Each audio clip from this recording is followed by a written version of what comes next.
Bismillahirrahmanirrahim. Assalamualaikum warahmatullahi wabarakatuh. Alhamdulillahi rabbil alamin. Fa innal hamda haqquhu nahmaduhu wa nasta'inuhu wa nastaghfiruhu wa nasta'dihi wa natubu ilayhi wa na'udzu billahi min shururi anfusina wa min sayyiati a'malina. May yahdihillahu fala mudilla lahu wa may yudlil falan tajida lahu waliyyan mursyida. وأشهد أن لا إله إلا الله وحده لا شريك له وأشهد أن محمدا عبده ورسوله الذي لا نبي ورسول بعده. اللهم صل وسلم وبارك على نبينا وحبيبنا وقدوتنا سيد الأنبياء والمرسلين محمد بن عبد الله صلى الله عليه وسلم وعلى آله وأصحابه ومن تبعهم بإحسان إلى آخر الأنام. اللهم أرنا الحق حقا وارزقنا اتباعه وأرنا الباطل باطلا وارزقنا اجتنابه. اللهم أنزل الرحمة والمغفرة والصحة والسلامة وزيادة العلم والتقى والعفاف والغنى والهداية والتوفيق علينا في هذا المجلس. اللهم آمين. أما بعد. Pak Nazir dengan semua struktur yang ada di masjid kita yang mulia ini, Masjid Al-Furqan, Pak Imam, dan semua kita yang hadir di kesempatan ini, luar biasa sekali. Hujan lebat tapi masih menyempatkan diri untuk hadir di sini. Saya pikir tadi melihat lebatnya hujan, barangkali saya, imam atau muazzin yang datang ini saya pikir luar biasa banyaknya ya. Alhamdulillah. Ini menunjukkan sebuah kebahagiaan bagi kita semua, bahwasanya kecintaan kita kepada ilmu pengetahuan luar biasa sekali. Tentu saja ini merupakan isyarat baik, semoga saja kepada kita semua, may yuridillahu bihi khairan yufaqihu fiddin. Siapa yang dikehendaki Allah mendapatkan kebaikan, maka Allah pahamkan orang itu kepada agamanya. Dan sarana kita, wasilah kita untuk bisa memahami agama tentu saja thalabul ilmi. Baik, tema kita hari ini karena gonjang-ganjing perpolitikan kita di tanah air, yang kita angkat tentang masalah fitnah. Ya. Kita tidak fokus tentang politik karena ustaznya bukan pakar politik, kan begitu. Nanti bicara masalah politik ngawur ke sana kemari, ya kan, hanya persepsi, tidak berdasarkan data. Tapi kita ingin mendiskusikan sedikit tentang manhaj menghadapi fitnah. Ya. Istilah fitnah itu yang kita temukan di dalam kamus bahasa Indonesia dan percakapan kita sehari-hari itu berasal dari bahasa Arab, tentu saja bahasa Al-Quran. Bahasa Al-Quran. Karena itu, tatkala kita menginginkan makna objektif dari fitnah itu, maka kita harus merujuk pertama kepada bahasa Arab. Yang kedua, bagaimana penggunaan kata itu oleh Rabbul Izzah dalam Al-Quran.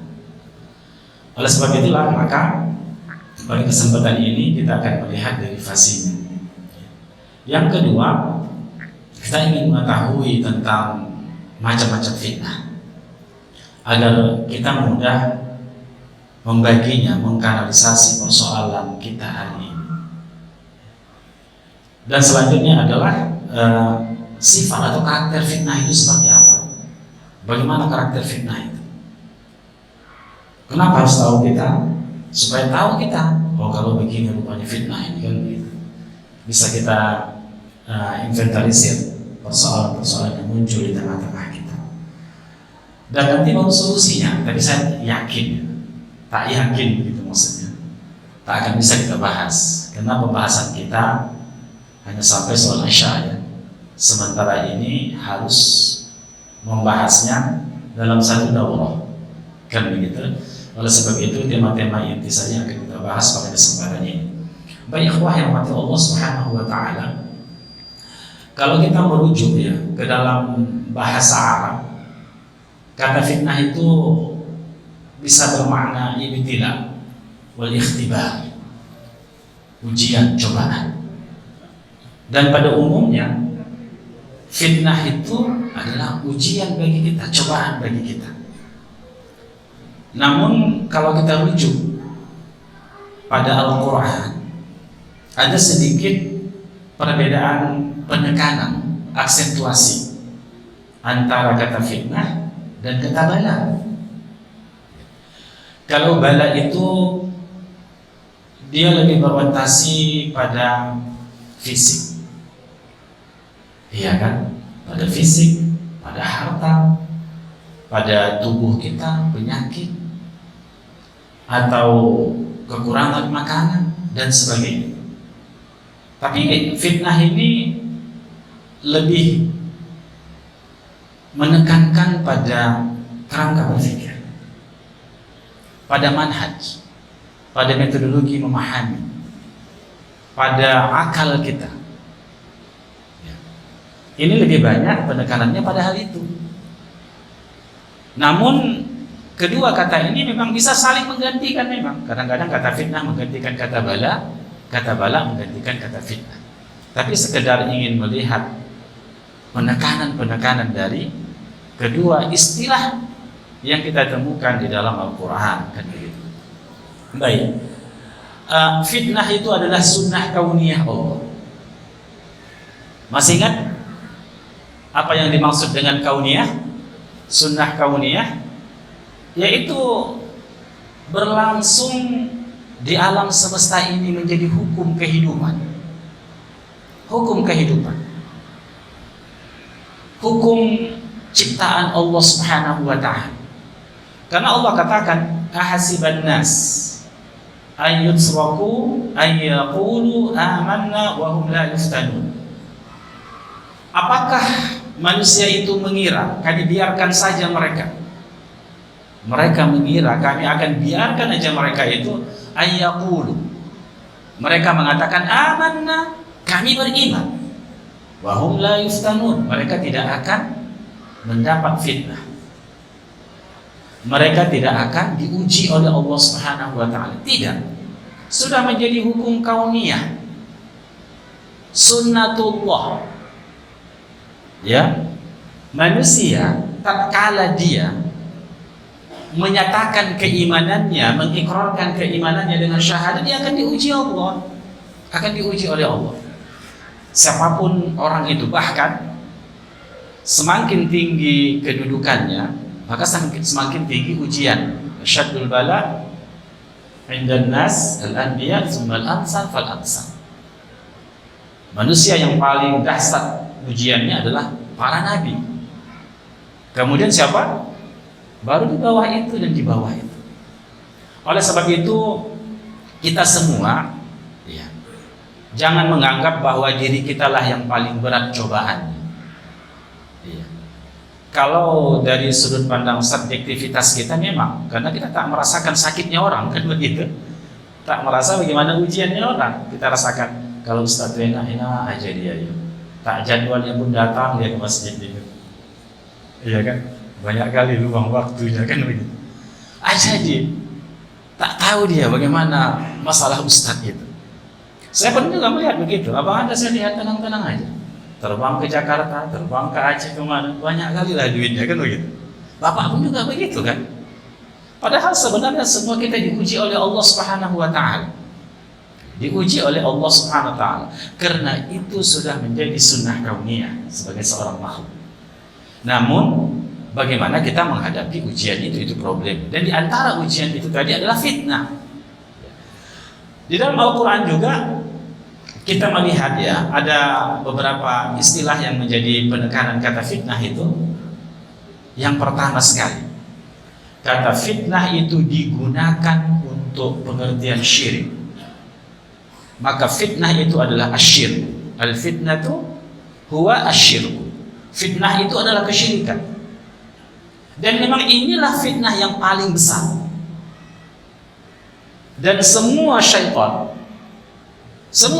Pak, dengan departemen-departemennya yang ada itu, tujuan akhirnya adalah membuat manusia syirik.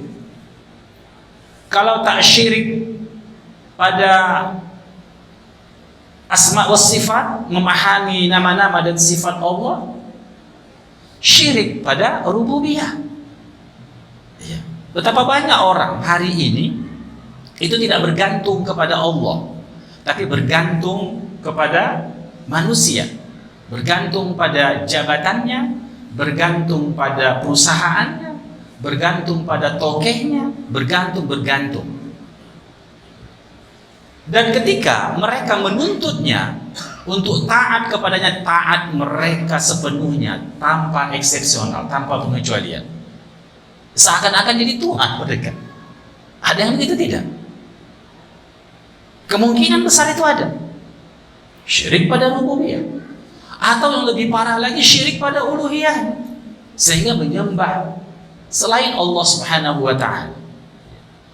Dan itulah fitnah terbesar. Oleh sebab itu sekali lagi, semua syaitan itu mengarahkan tujuan ending dari ujian ataupun godaan yang mereka lakukan, manusia terjebak kepada kesyirikan.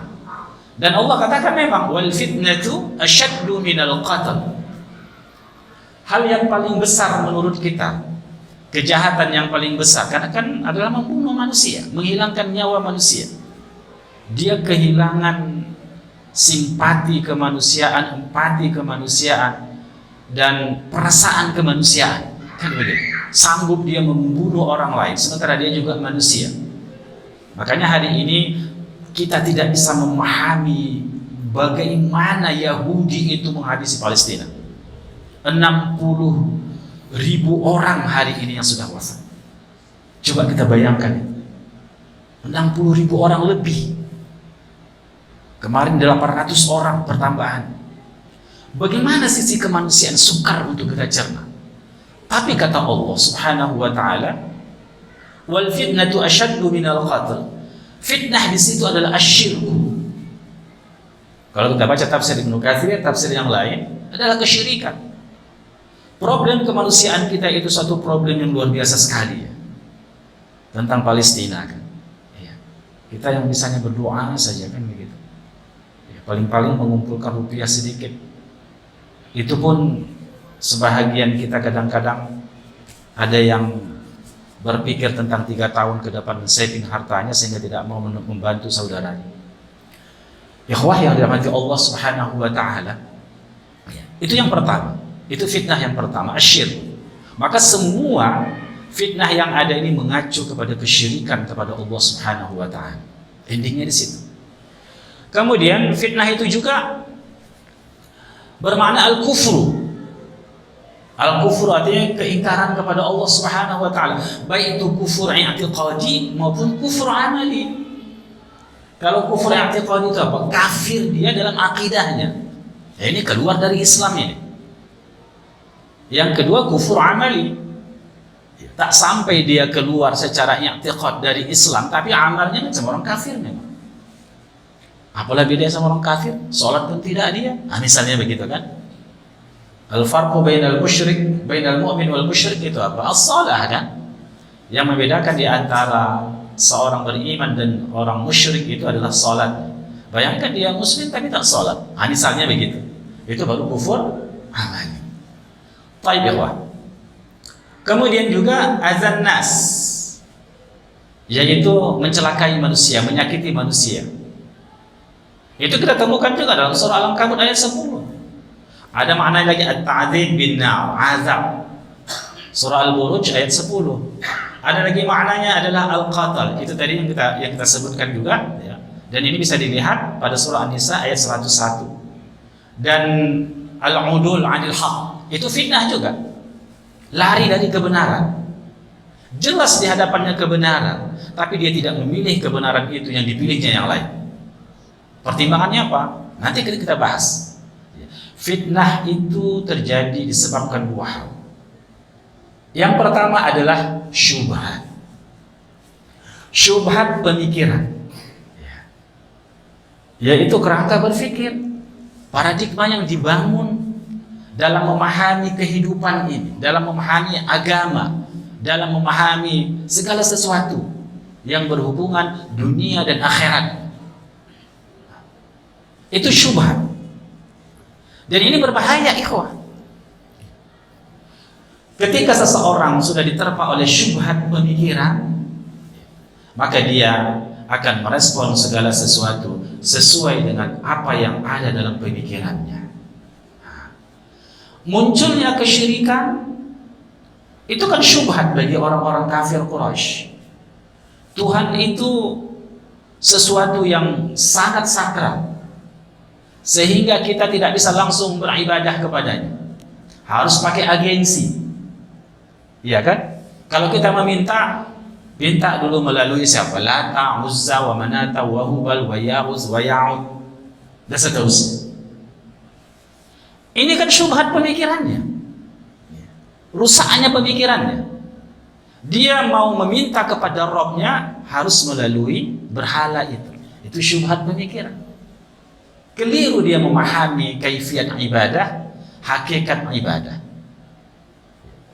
Dan juga demikian juga, hari ini kemungkinan besar ada. Tapi kalau ditanya siapa di Ustaz, nggak tahu Ustaz. Ini hanya probabilitas. Iya kan? Hanya kemungkinan. Bahwasanya masih ada orang seperti ini, tapi digantinya Lata, Uzza, wa Manata itu dengan kuburan. Kuburan para wali, datang ke situ, ya wali Allah. Iya kan? Dimintanya melalui itu. Memang Ustaz kami minta ke Tuhan kami, tapi melalui wali ini. Itulah yang dilakukan oleh Abu Jahal, Abu Lahab, iya kan, Umayyah bin Khalaf, dan tokoh-tokoh penting lainnya dari orang-orang kafir Quraisy. Ada yang seperti itu. Itu syubhat pemikiran. Ada juga syubhat pemikiran pada sebahagian orang dalam beribadah. Itu syubhat pemikiran.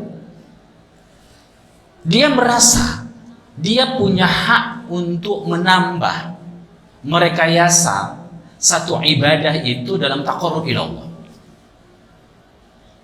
Dia sebutlah dengan hasanah. Maka ada istilah bid'ah hasanah. Yang Nabi tak lakukan, yang sahabat tak lakukan ibadah itu, ini ibadah ya, bukan masalah dunia. Iya kan? Masalah ibadah kepada Allah. Dia tambah caranya.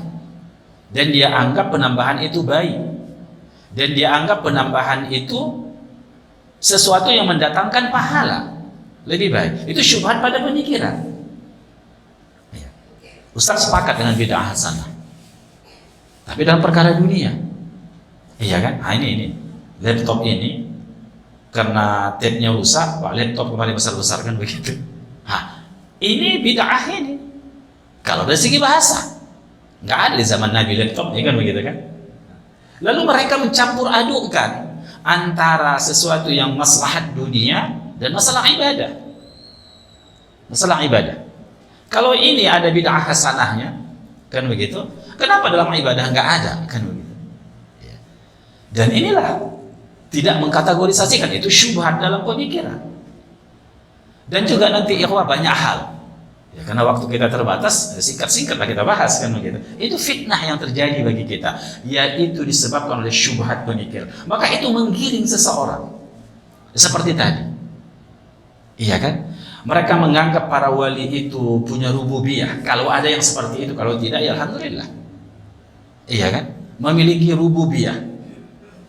Bisa menurunkan hujan, bisa menghidupkan orang mati, bisa memberi rezeki dan sebagainya, atau punya kekhususan yang lain lah, kan begitu. Yang itu bukan dari Allah, bukan karamah, bukan mukjizat. Misalnya, itu adalah syubhat dalam pemikiran, dan disitulah akhirnya manusia terjebak, dan itu fitnah yang sangat luar biasa. Termasuk nanti dalam kita memahami konteks bernegara, ada syubhat yang terjadi di sana. Di mana hak kita, di mana hak penguasa, apa kewajiban kita, apa kewajiban penguasa. Ketika ada pihak yang menzalimi yang satu, bagaimana sikap kita. Itu juga harus duduk. Tapi tak kajian kita pula malam ini itu kan. Memang ada ustadznya nanti yang berbicara tentang politik, kan begitu. Tentunya kita harapkan adalah sesuai dengan manhaj Ahlussunnah wal Jamaah membahasnya. Jangan pula dari sisi yang lain ya, dari sisi apa namanya itu ya, karena dia praktisi politik maka dia membela apa yang dilakukan. Jangan begitu pula ya, kita harus objektif menilainya. Yang kedua, fitnah syahwat. Jadi munculnya fitnah itu disebabkan oleh syahwat. Kalau tadi masalah pemikiran, ini masalah hawa nafsu. Inna likulli ummatin fitnah. Inna fitnata ummati al-mal. Setiap umatku, setiap umat itu ada fitnah bagi dia. Inna likulli ummatin fitnah. Dan sesungguhnya fitnah umatku, kata Nabi, itu yang pertama adalah al-mal, harta. Ya, harta. Itulah fitnah umat Nabi Muhammad yang paling banyak. Mereka terjebak banyak hal itu dengan harta. Ustadz nih jangan hipokrit Ustadz. Ustadz supaya tak butuh harta, kan begitu. Persoalannya bukan kita butuh harta atau tidak, tapi tatkala kita dihadapkan harta itu pilihan antara harta dan Tuhan kita Allah dan kebenaran, mana yang kita pilih? Ini keberpihakan. Ini pilihan, ini ikhtiariyah kita, ini pilihan kita. Ya semua orang melihat harta itu manis, mau ustadz mau tak ustadz begitu semua itu. Tapi bagi kita, bagi orang yang kena syahwat itu, fitnah syahwat, dia akan mendahulukan harta dari kebenaran. Kalau yang halal ya silakan saja. Antum mau sekayanya Nabi Sulaiman, silakan. Iya kan? Silakan saja. Tapi jangan menjadi korun. Kan begitu? Demikian juga ya wah. Dalam hadis yang lain dikatakan, "Ma taraktu ba'di fitnatan adarru 'ala ar-rijal minan nisa." Yang kedua, wanita. Jadi wanita itu cobaan bagi kita. Dan sebenarnya kita juga cobaan bagi wanita, kan begitu ya? Tetapi karena kepemimpinan itu ada pada pihak laki-laki dan dia memiliki power yang lebih dari wanita, ya, seharusnya dia bisa mengendalikan, tetapi dia terjebak. Dan setelah harta apa? Wanita. Makanya banyak kasus tokoh-tokoh politik itu kasusnya adalah wanita. Ya. Apa itu bahasanya tuh? Hah? Iya. Itu kasusnya masalah wanita. Benar atau tidaknya Allah Ta'ala alam. Di sana sisi fulan terjebak di sini. Nah, wanita di sana, wanita juga. Di sana wanita juga. Memang begitu, kalau orang sudah banyak hartanya, duitnya, banyak pulsanya, mana telepon kan begitu. Banyak duitnya untuk yang lain-lain. Nah, ini beruntut dan berunut. Jadi kata Nabi, tidaklah kutinggalkan setelahku fitnah yang lebih berbahaya kecuali terhadap laki-laki, kecuali itu adalah wanita, harta wanita. Itu fitnah syahwat. Maka dua hal inilah yang menjadi fitnah bagi manusia.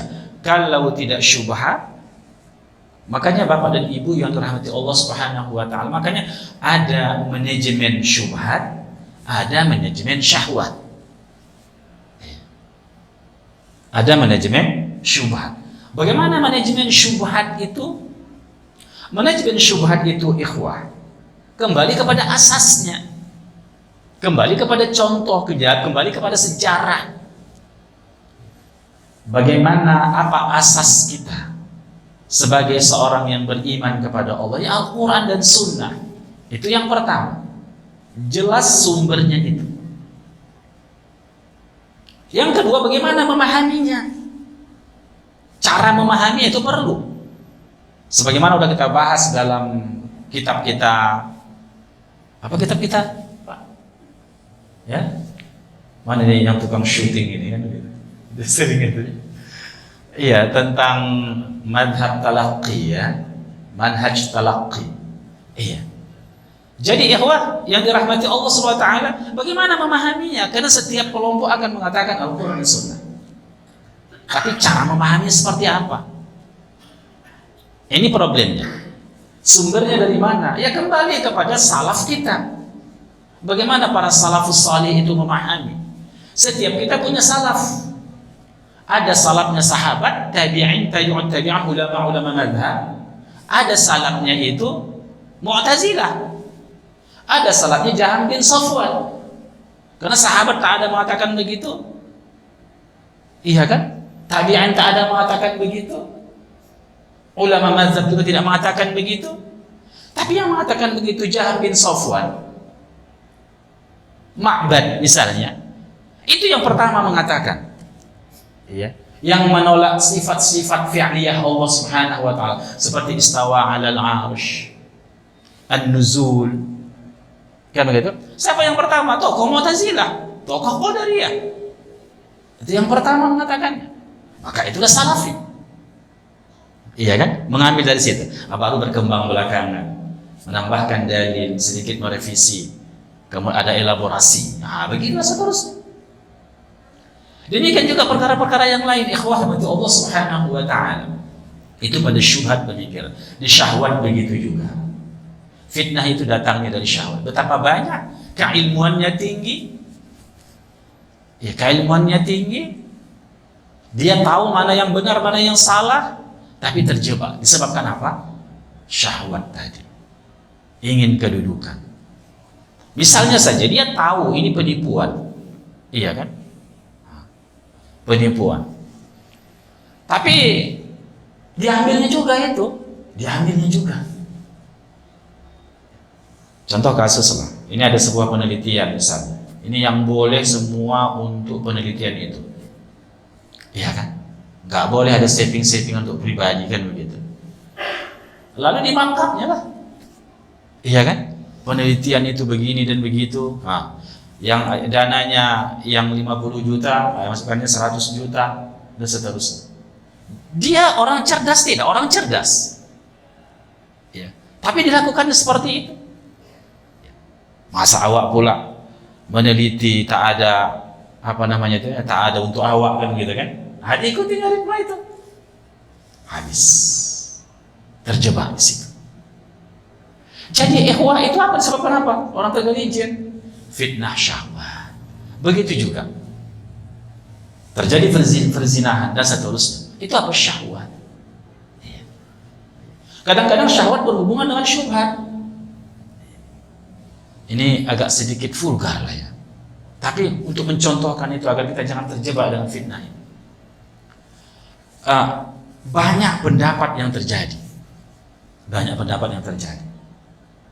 Lalu dia pilih pendapat yang paling marjuh atau yang tak dikenal, yang paling tanda petik ya, tak masuk akal logika fikhiyah.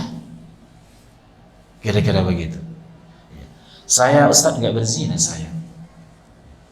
Dia kan tak punya istri, tak punya suami. Saya kasih ke dia duit, itu kan maharnya.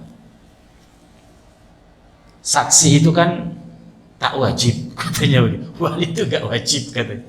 Jadi syubhat muncul, syubhat. Berhubunganlah syubhat tadi dengan syahwat, dengan syahwat. Dia membela dirinya dalam keburukan itu, tapi dia terjebak pada syubhat dan syahwat. Kan sama ya itu Ustaz. Iya kan? Sama-sama dikasih duit, ini mahar, ini bahasanya lain katanya begitu. Inilah dia. Begitu juga tentang riba kan begitu. Asamanya itu innamal bay'u mislur riba. Kata orang-orang Yahudi kan. Sesungguhnya jual beli itu kan sama ya sama riba. Sama-sama profit, sama keuntungan. Jual beli perlu untung, riba pun perlu untung. Itu syubhat. Dia sudah tahu itu, tapi ada syahwat. Dibikinlah, didesain lah kan begitu kan, dengan pendekatan apa namanya itu ekonomi. Kadang-kadang ada pula yang membangunkan dengan syariah itu, syariah kan begitu. Tapi syariah mungkin tidaklah ya, tidaklah mungkin. Tapi ya mirip-mirip ke situ lah kan begitu kan ya, mirip-mirip ke situ. Akhirnya terjebak juga dengan apa namanya, dengan syahwat dan syubhat itu. Itulah problemnya. Baik. Kemudian bagaimana kita mengetahui karakter fitnah itu? Ya, bagaimana kita mengetahuinya? Ada paling tidak ada beberapa kategori. Kita ingin mengetahui fitnah. Itu yang pertama. Nampak indah di awal. Jadi fitnah itu selalu indah di awal. Indah di awal. Sehingga orang tidak bisa membedakan mana yang benar, mana yang tidak. Bahkan kadang-kadang, ini dalam amar ma'ruf nahi mungkar saja, yang benar itu dianggap mungkar, yang mungkar itu dianggap hak. Ikhwah rahmati Allah Subhanahu wa ta'ala. Contoh kasus lah, beberapa tahun yang dulu lah, beberapa orang teroris, iya kan, yang meledakkan di Bali dulu. Waktu itu saya ceramah, saya katakan itu keliru, iya kan. Akhirnya Pak, ada di salah satu universitas dulu, saya diundang untuk ceramah di hadapan mahasiswa. Mengamuk mahasiswa itu, iya, dia membenarkan apa namanya itu ya, tindakan peledakan itu yang dianggap istishhad. Dipukulnya meja, dia bukan meja, Ustaz apa ini katanya, kan begitu kan. Tapi akhirnya belakangan kita lihat seperti apa. Jadi awalnya begitu memang, itulah dianggap jihad Islam, itulah dianggap kebenaran. Tapi ujung-ujungnya kita lihat belakang, barulah terurai, baru semakin ke ujung semakin ketahuan, semakin ketahuan. Semangat untuk membela Islam itu harus juga sesuai dengan semangat ilmu pengetahuan, semangat benarnya. Kadang-kadang yang bukan haknya dianggap haknya. Yang wafat di situ bukan saja orang-orang kufar, orang-orang Islam pun kadang-kadang yang diledakkannya masjid. Ada lagi yang masjid yang diledakkan. Bayangkan itu. Bukan yang masjid Dirol. Baik. Masih ada waktu? Masih? Ya, ini agak ngeri-ngeri sedap ini fitnahnya. Iya. Yang ngeri sedap fitnah ini memang. Jadi awalnya tampak indah, hanya sedikit orang yang nanti bisa menemukan kebenaran itu. Orang-orang yang telah Allah berikan sama dia, apa namanya itu ya, memang dibantu oleh Allah. Kalau hanya logika kita melihat indahnya syubhat itu, membuat manusia kehilangan kendali akal kecerdasan. Kadang-kadang begitu ya. Jadi fitnah apabila datang maka akan menghilangkan kecerdasan orang itu. Seperti dia khomar ya. Iya. Seperti khomar, manis. Iya kan? Ada di sini yang pernah merasakan khomar. Usahalah mengaku, tak boleh. Tak boleh mengaku dosa. Tapi mungkin ada manis-manisnya ya. Oh iya, kalau tak enak tak mau orang boleh minum khamar kan begitu ya. Jadi begitu. Iya. Minum tua, iya kan? Dan sebagainya. Iya. Jadi memang begitu. Dia akan menghilangkan kecerdasan ketika fitnah itu merajalela. Akhirnya hilang kecerdasan kita untuk menilai. Hilang objektivitas kita. Itu salah satu fitnah.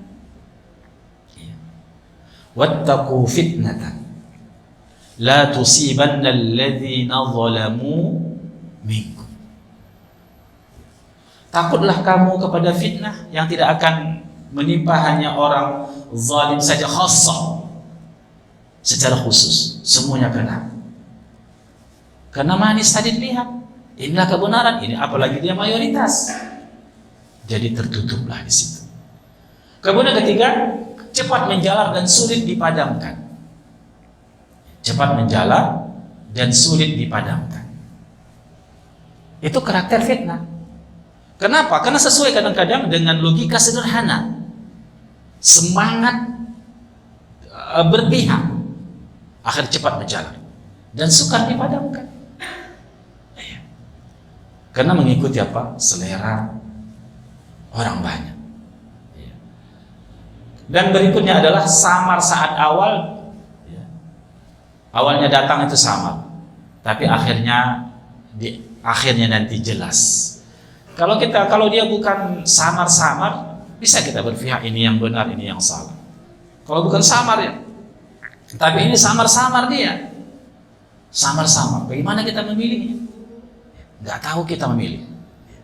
Karena samar tadi. Dan kalau kita bertanya, bagaimana ya sebenarnya ini Ustaz? Ustaz juga samar. Bagaimana ini Kiai? Kiai juga samar. Hanya sedikit orang yang yang mendapatkan pengetahuan tentang hal ini. Tapi ketika mereka menjelaskan, mereka akan dituding yang macam-macam. Tidak dipihaki, tidak berpihak kepadanya. Justru kadang-kadang dikucilkan. Kalau sekarang ini kan bully, apalagi media sosial luar biasa sekali. Kalau yang sakit-sakit jantung nanti melihatnya, Masya Allah, jatuh jantung. Kalau tidak kuat ditambat oleh Allah, diikat oleh Allah Subhanahu wa Ta'ala. Jadi begitu ya. Jadi samar saat awal datang dan jelas saat selesai. Nanti 10 tahun, 20 tahun, oh ya betul juga kata Ustaz itu ya. Betul juga kata Kiai itu ya. Betul juga kata Syekh itu ya. Betul juga. Ya. Jadi ikhwah yang rahmati Allah Subhanahu wa Ta'ala, itu fitnah ya yang terjadi bagi kita. Namun yang terpenting bagi kita bagaimana solusinya menghadapi fitnah itu. Tapi ini mungkin nantilah kita bahas ini. Waktu kita sudah dekat, Ustaz ya? Sudah dekat? Iya. Ada berapa menit lagi? Coba pertanyaan lah kalau begitu. Silakan untuk bertanya. Jadi intinya adalah bahwasanya fitnah itu ditemukan kata-katanya dalam Al-Quran banyak sekali, 60 minimal, sekitar 60 ya, dan 36 ya, itu membahas tentang fitnah berdasarkan kata ism, berasal dari fasih dari kata isim, sisanya dari kata kerja. Dan itu memang menarik untuk dibahas, atau penting, bukan menarik bahasa, penting juga untuk dibahas. Kapan digunakan sebagai naon, kapan digunakan sebagai kata kerja di dalam Al-Quran Karim. Baik, mohon maaf ya atas semua kekurangan yang ada, diksi kata yang kadang-kadang payah untuk dilenturkan. Mohon maaf ya. Subhanakallah bihamdik, asyhadu an la ilaha illa anta, astaghfiruka wa atubu ilaik. Wassalamualaikum warahmatullahi wabarakatuh. Terima kasih kami sampaikan kepada Ustaz. Mudah-mudahan kita mendapat ilmu yang berkah dan bermanfaat, terlebih bisa kita amalkan dalam kehidupan kita sehari-hari. Sekian, wassalamualaikum warahmatullahi wabarakatuh. Waalaikumsalam.